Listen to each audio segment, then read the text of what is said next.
ఏది చేసినా వైఫల్యం నిన్ను వెంటాడుతుందా? నష్టం నిన్ను వెంటాడుతుందా? నువ్వు ఏది చేసినా ప్రతిఫలం లేదా? అయితే మనం ఇక్కడ బైబిల్‌లో ఒక మనిషి గురించి మాట్లాడుకోవాలి. అదే యోసేపు.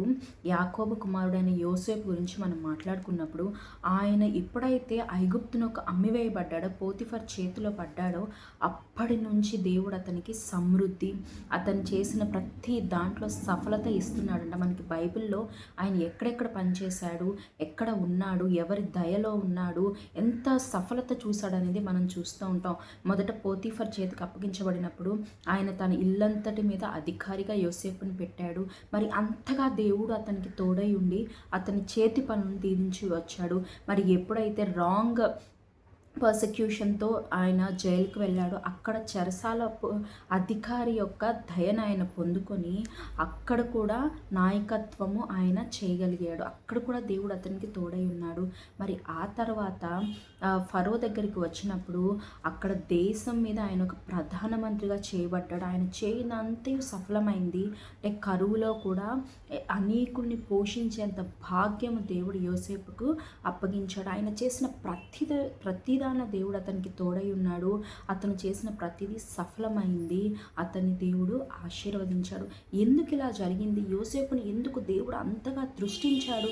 ప్రతి చిన్న విషయం నుంచి పెద్ద విషయం వరకు ఎందుకు అంతలా పట్టించుకొని దేవుడు అతనికి సమృద్ధిని దయచేశాడు? అంత గొప్ప హోదా ఇచ్చాడు, అంత పెద్ద ఉన్నత స్థితి ఎందుకు ఇచ్చాడు? అంత సఫలత, ప్రతి దానిలో సఫలత ఎందుకు ఇచ్చాడు అంటే, మనం ఆయన పాస్ట్ చూస్తే ఆయన తన తండ్రి దగ్గర నుంచి ఇతరుల దగ్గర అమ్మివేయబడ్డాడు. ఎవరో తెలియని వారు, అసలు టోటల్ స్ట్రేంజర్స్, వాళ్ళు ఏం చేస్తారో కూడా తెలీదు. కానీ వారి దగ్గర అతను దేవుని బట్టి నమ్మకంగా ఉన్నాడు. నాకు నా తండ్రి లేడే, నా అన్నలు నా దగ్గర లేరే, నా అన్నలు నన్ను దూషిస్తున్నారు, నన్ను ద్వేషిస్తున్నారు, లేదా నా తండ్రి నాకు దూరం అయిపోయాడు, నా కుటుంబ సభ్యులు కానీ, నా బంధుమిత్రులు కానీ, కనీసం నా దేశస్తుల ఆనవాళ్ళు కూడా నాకు లేదు, నేను ఎందుకు బ్రతకాలి అని ఆయన కృంగిపోలేదు. ఆయన డ్రాస్టిక్ డెసిషన్స్ తీసుకోలేదు, లేదా తప్పు త్రోవను ఆయన ఎంచుకోలేదు. కానీ ఎవరిని పట్టుకున్నాడండి? ఎవ్వరు ఉన్నా లేకపోయినా నా దేవుడితో నేను ఉంటాను, నా దేవుడి మాట వింటాను అని ఆయన దేవునితో సహవాసం చేసినప్పుడు, దేవునిలో యథార్థంగా ఉండినప్పుడు దేవుడు ఆయనకి తోడై ఉన్నాడు.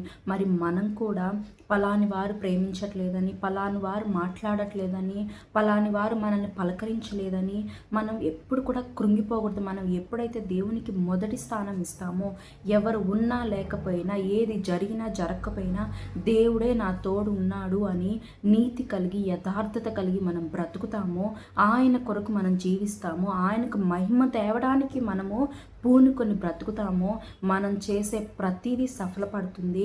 మనం అందరి దృష్టికి దయ పొందుకుంటాం. మనం దేవుని దృష్టికి దయ పొందుకుంటే ఆ తర్వాత ఆటోమేటిక్గా మనుషుల దయ మన మీద ఉంటుంది. ఎందుకంటే దేవుడు ఆ దయను వారికి కలుగజేస్తాడు మన మీద. మరి మీరు కూడా కృంగిపోతున్నారేమో నష్టాల్లో, కష్టాల్లో, హెల్త్ ఇష్యూస్లో. ఏది చేసినా నష్టం, ఏది చేసినా వైఫల్యం, సక్సెస్ అనేది లేదు, ఒక విక్టోరియస్ లైఫ్ అనేది లేదు అని కృంగిపోతున్నావేమో. నీవు చేయవలసింది ఏం తెలుసా? నువ్వు మనుషుల వైపు చూస్తున్నావేమో, వారి అప్రూవల్ కోసం, వారి ప్రైజ్ కోసం, లేకపోతే వీరు లేకపోతే నేను బ్రతకలేనను, ప్రాణమంతా మనస్సంతా మనుషుల మీద పట్టుకొని బ్రతుకుతున్నావేమో. కానీ దేవుడు అన్నాడు, నన్ను చూడు, నన్ను నువ్వు ఆనుకొని ఉండు, క్లింగ్ టు మీ, అప్పుడు నువ్వు చేయి ప్రతిదీ నేను ఆశీర్వదిస్తాను. నువ్వు ఎక్కడికి వెళ్ళినా నేను తోడై ఉంటాను.